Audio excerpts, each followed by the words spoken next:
Good morning, everyone. Welcome back. It is FBC Radio Live. It is Wednesday, May 24th. We kind of missed yesterday. It threw me off a little bit, John. Sometimes it takes me a couple days to catch up to my days. But no, actually, yesterday, and I'm actually surprised that I wasn't really thinking about it, because normally I do.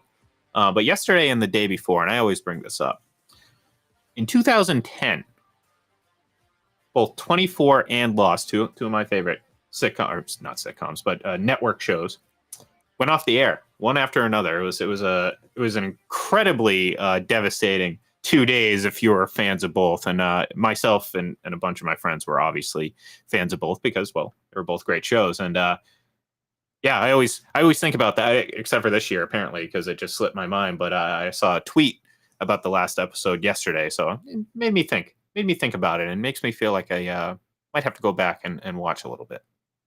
Well, we just blew past the 25th anniversary of the final show of Seinfeld, right? Yes. I mean, yeah. Makes me feel ancient.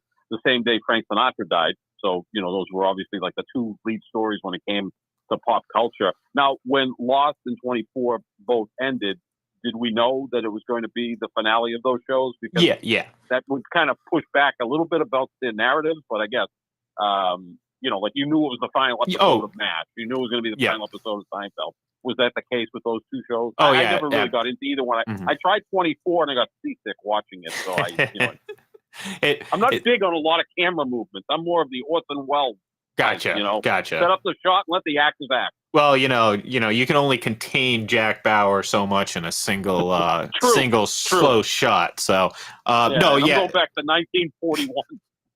No, these were both. It was obviously known for a while that this was going to be the finale, and it just kind of lined up great because the entire run of the last few seasons of each, they always occurred one day after the other, and it was always kind of like just a great. I mean, that was back when it was appointment viewing. This wasn't like a binge watch situation. This was you got to be. Actually, the first season of 24 came out in November of 2001, John.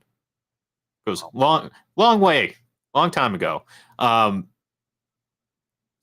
watched every episode the day that it came out, but if I were like a little late because of hockey practice, it would be put the VHS into the VCR, and since no one could ever figure out timed recording on those things, you would just record literally everything up to that point. So if like you left at 4:00, you'd get 4 to 10 o'clock on that tape, and 24 would be essentially in that last hour. So, because you could record on 2, 4, 6 hours, right? Yeah. Sometimes, obviously the 6 hours was like the quality was really bad. Yeah, exactly. So yeah, you had to. It was a lot of things we had to go through. But anyways, you had to sit there and be in front of your TV on those days specifically. So it was always kind of fun, to have that, like, if you were fans of both shows, to have that back to back for a while, for several seasons at least.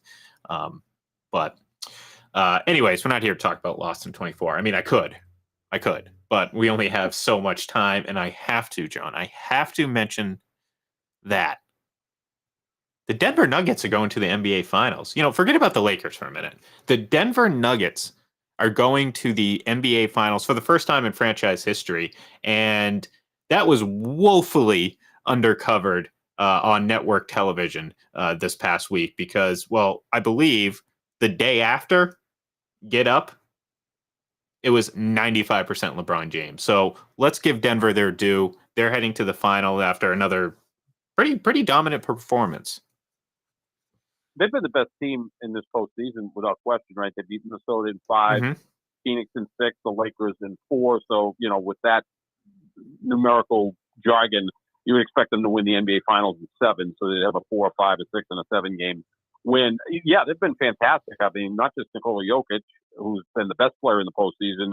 Jamal Murray's playing like he did in the bubble, and they deserve a lot of credit. It's not a sexy franchise, but I've been saying this all year that they are the best franchise to have never participated in the NBA Finals, and now they've checked that box, and they're going. And I would assume, well, if the Celtics ever pull off this miracle, I think the Celtics would still be the favorite in the finals because they would have home court advantage. They'll be fine. They'll be favored over Miami if that's the matchup. But yeah, they deserve a ton of credit. It's just they don't have a lot of national appeal. I mean, other than people in Colorado who are Denver Nuggets fans, the Lakers have a massive brand. And look, if LeBron sneezes, that's going to be the lead story on Get Up. And that's just the way the world works because he's been the most covered, scrutinized athlete of this century, quite frankly. I would say he and Tiger Woods are probably 1 and 2. And I know Brady's been phenomenal, but not as scrutinized and covered quite as much as LeBron because, the NBA is so star driven. But yeah, no, give Denver a ton of credit. I mean, that was impressive the way they won. And look, the Lakers battled for 4 games. They were in all of them. They just weren't good enough. Yeah, and look, I mean, their run to this series was a bit unexpected to say the least. Certainly when you consider they're the 7th seed. I don't think anyone would have sat there and said they would be shocked if a LeBron James team made it far in the playoffs. But it still felt like, yeah, they're kind of playing with house money right now. He planted the seed of doubt of him return. I don't think there's any doubt that he'll be back at least next year. I don't buy any of this retirement talk.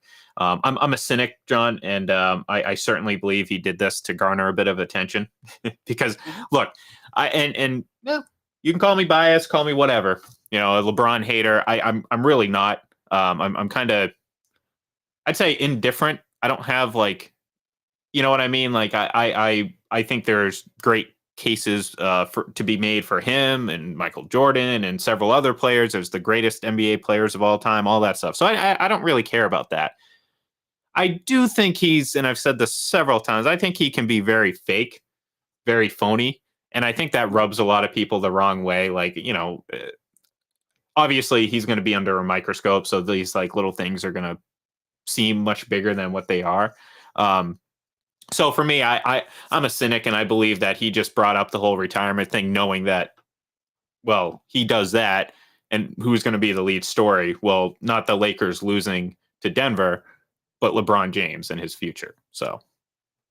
Oh, without question. I mean, I'm a LeBron guy, you know that, but he is a drama king. In the 2018 finals against Golden State, they got swept, and then he was wearing a cast on his hand after Game 4, saying that he broke a bone in his hand after Game 1. That was my favorite. I'm ready, willing, and able to criticize my guy. I like these types of things because it gives us a ton of content. He's an only child. There's certain set of situations with that. And again, the guy's never really had an opportunity to grow up without the spotlight. I mean, at 16, he's on the cover of Sports Illustrated, the chosen one, the first pick in the draft, going to save a franchise. He's been the face of the NBA for nearly 20 years. Other greats have been able to kind of grow into it. Like Michael Jordan went to North Carolina. He had a great college coach, great college teammates. LeBron's high school coach was probably, the math teacher. At St. Mary St. Vincent. So, he didn't get the schooling to kind of grow into something the way other great athletes had. But obviously Tom Brady was, in and out of the lineup at Michigan in the 6th round pick. So he was able to grow into it. LeBron and Tiger Woods are the two guys that just from a very early age, mid-teens, these guys are going to be awesome. And they had to live with that. So no, this is all about him garnering attention. He's not retiring. He's still playing at an incredibly high level. He was good, not great in this series. Didn't really come through in the 4th quarter. I think part of it, he's 38 years old. Yeah. Played a lot of minutes.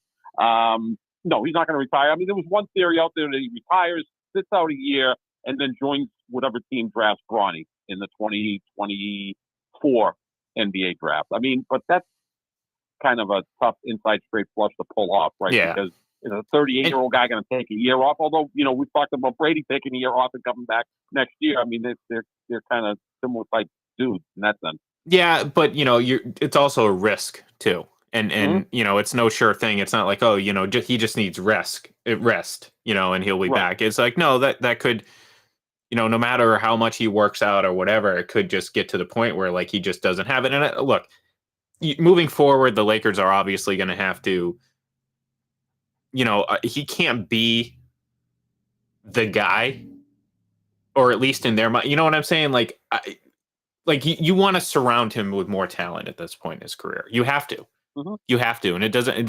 This isn't a negative towards LeBron. It's just, the guy's approaching the most minutes ever played by an NBA player of all time. The guy's had a lot of wear and tear for 20 years. So find what works. Is it Kyrie Irving? I don't know. Maybe. Maybe it is, John. Maybe LeBron's the only guy that can keep Kyrie in line, although at the time Kyrie was in the league, he was a much younger player, and now maybe maybe Kyrie's ego's too far gone at this point. You know what I mean? At this point in his career, maybe even LeBron can't control him, but maybe he's the answer. Certainly not D'Angelo Russell. So no. D'Angelo Russell was probably the Lakers' worst player. I mean, Austin Reed, Rui Hachimura was better.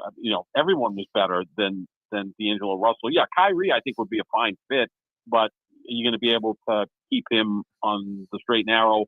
Look, since he left LeBron, he's made about $200 million, maybe even more, and he's probably gotten crazier than he was back in 2017. So, yeah, good luck with that, although he was courtside for Game 4. And LeBron is probably the one guy that can kind of control him. And LeBron, Kyrie, and Anthony Davis would be certainly an interesting big three. But you still have to surround LeBron with shooters. And, again, someone just has to get in his head that he's not a three-point shooter himself. I mean, yeah. He went 3 for 9 in Game 4, which was like, wow, that's really good. That's still only 33%. That's not good enough. Yeah, I mean, it'd be good in baseball, but exactly. Yeah, I mean, 33% is a disastrous night for Steph Curry or Klay Thompson. But yeah, but good luck with that. I mean, obviously, I don't think the coaches can pull him into the office and go, LeBron, you got to cut back on threes. I mean, I think he kind of reached the point he does whatever he wants, almost like Jack Nicholson. If Jack Nicholson was to show up on a movie set, do you think the director's going to be able to control him? No.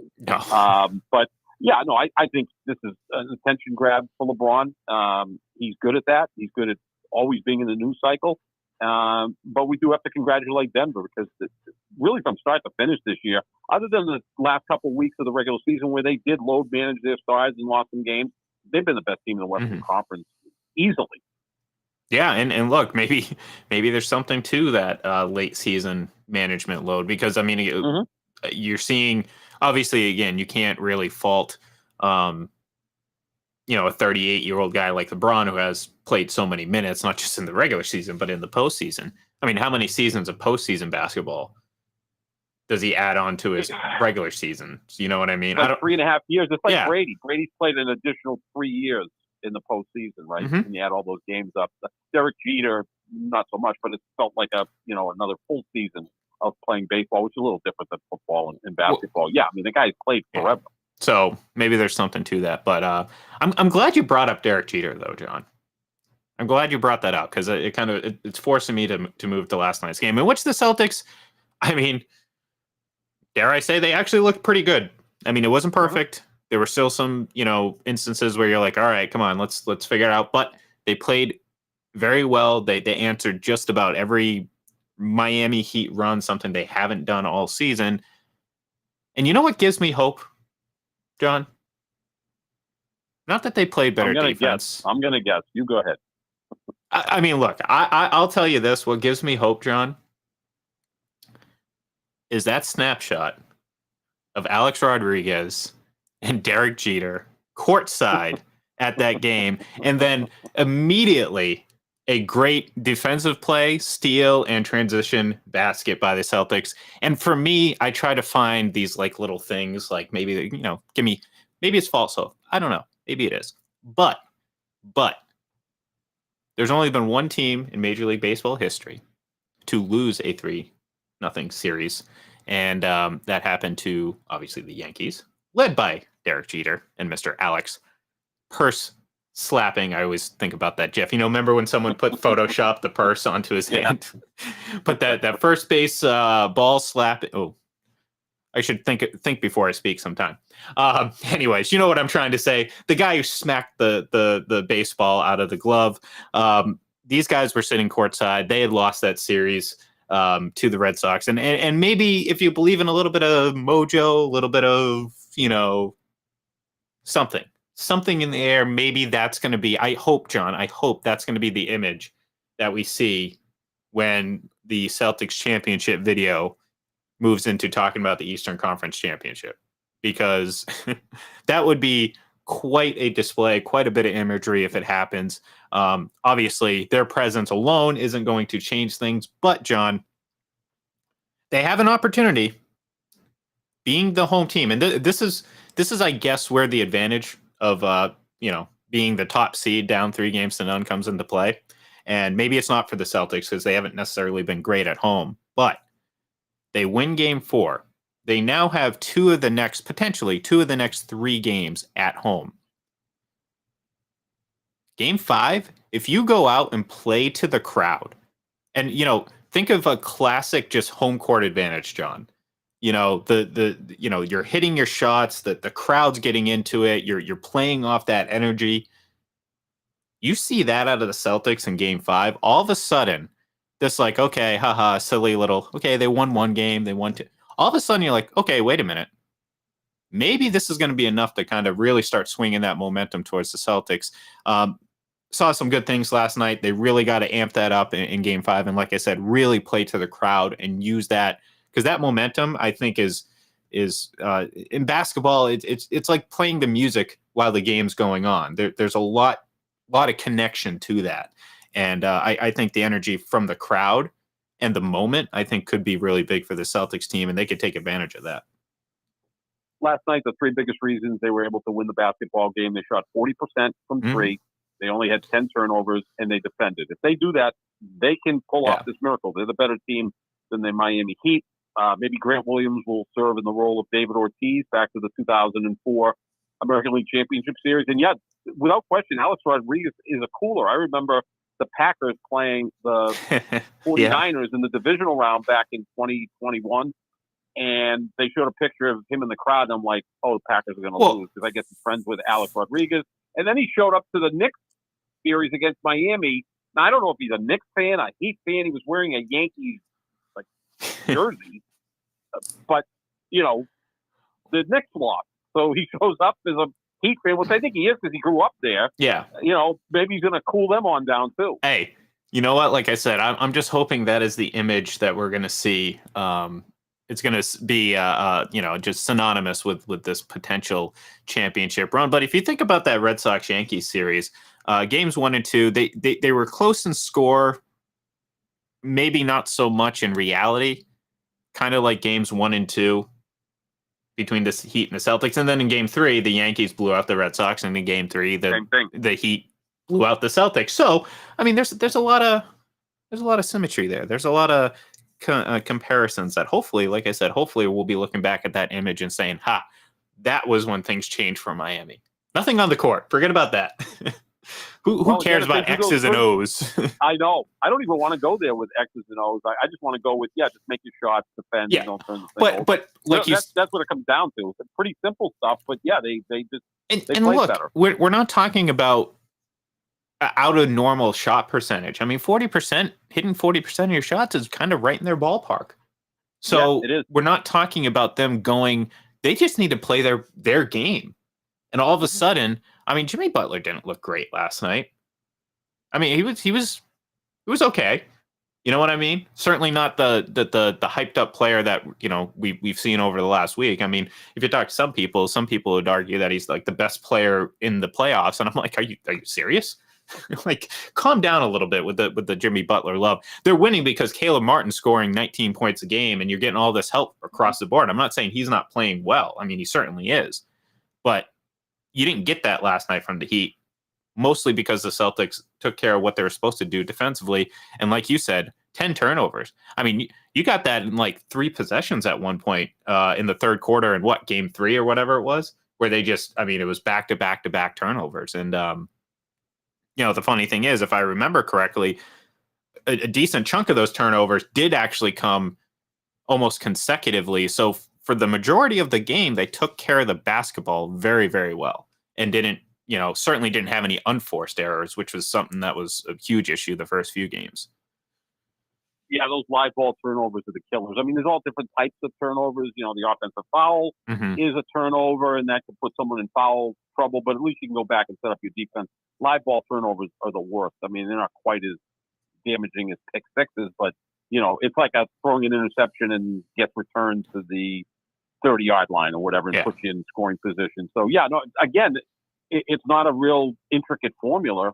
Hit 40% from 3, limit the turnovers, play defense, and you can be on your way. And I'm just glad to see Grant Williams out there. And I'm not a big Grant Williams fan. I'm not. But I just couldn't understand down the stretch in the regular season and through most of the playoffs, like why this guy was riding the bench. I mean, he gives them a lot of energy. He's also a really good three-point shooter and a versatile defender. I mean, he's like the kind of guy you want in the NBA. I'm sure the Cleveland Cavaliers would love Grant Williams.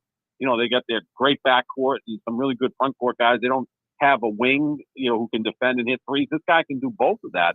And I think that he brings some edge, right? I mean, he brings that kind of dog mentality that sometimes the Celtics don't have. Because let's face it, that team is constructed with a lot of high draft picks. You know, whether it's Jaylen Brown, Jason Tatum, Al Horford, Marcus Smart, those are all high draft picks who expect to be there. Grant Williams is a guy who was not heavily recruited coming out of high school, ended up at Tennessee, was two-time SEC Player of the Year at Tennessee, and he's really worked to become a viable NBA player. And I'm just glad to see him out there adding to what they can do. So, yeah, I mean, look, no one's ever come back from 3-0 down in the NBA, but 14 teams have come back from 3-1 deficits, and that's what they're at now. Yeah, and look, I mean, the reality of it is that, I mean, that last game is obviously very, very tough and big, and that's the reason why a lot of teams didn't fall down, but not too many, and this is where I guess the Celtics' failures may benefit them. Not too many top seeds like this have fallen down, if I'm not mistaken. And again, maybe I'm guessing, John. I'm using I'm making a reasonable assumption that not too many higher seeds, certainly not too many 2-8 series, saw the 8-seeded team go up 3-0. Certainly not this deep in the playoffs. So how many times have you had a team that's down 3-0 be this good? Well, you can argue probably not too many, if at all. So, hey, if there's going to be a team that's going to be able to do it, like, you know, look over to obviously just the West series. Like the Lakers, yeah, I mean, they were down 3-0. They weren't the better team. I mean, we knew that going into the series. Denver was obviously the favorite. You just talked about it. I mean, they're arguably, and I think it's a very easy argument to make, the best team in the West all season. So, yeah, you expected them to close that out, likely with some ease. Again, like I said, maybe all it takes, John, is one dramatic performance at home that all of a sudden wipes out any doubt you have about playing well at home. Because I don't care if you're 5-9, 4-8, whatever in your last 12, 13 games.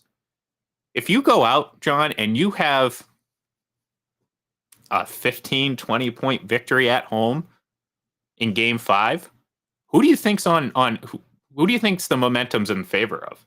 It's not Miami at that point. Oh, a ton of pressure would be on Miami in Game 6 if the Celtics go out and win Game 5. And don't forget what this win last night also does. It eliminates the Miami's perfect at home in the playoffs. All of a sudden, that is now not a factor.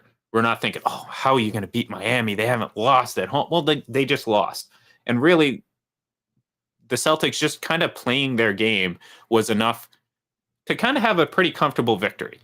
And that's the encouraging thing. They don't have to shoot above average. They don't have to do things that they don't normally do. They just have to play their brand of basketball.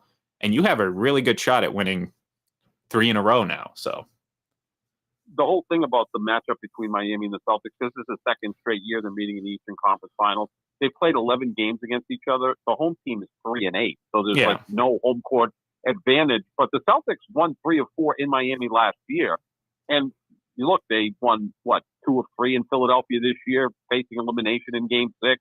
They won 2 of 3 in Milwaukee last year in the second round, won Game 6 facing elimination. They have no problem going on the road and playing well. It's like when they get home, they kind of slip up a little bit, and they have a great crowd there. That's the odd thing. It's not like they're going into a place that isn't a passionate fan base. Maybe this should be reverse psychology. Maybe the fans should boo them at the beginning of the game or not make a lot of noise because the Celtics will think, hey, are we on the road or are we at home? And then they'll just play that much better. I mean, the season's been kind of wacky in the NBA, right? Like a lot of upsets in the postseason. You know, maybe we'll see the team come back from 3-0 deficit and for the first time ever.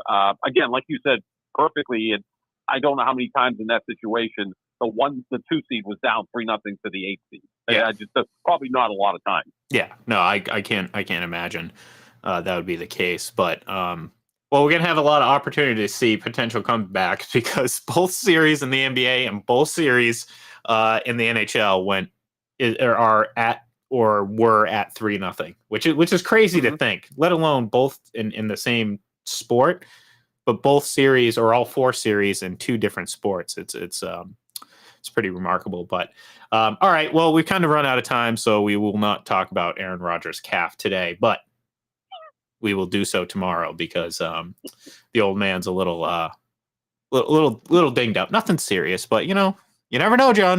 You never know. It's already early. It's already May, and there's a calf injury to worry about. So that's going to do it for us. We will be back tomorrow, Thursday, and we will talk about that as well as hopefully maybe some more positive news heading into Game 5 for the Celtics. So thank you, everyone, and we'll talk to you then.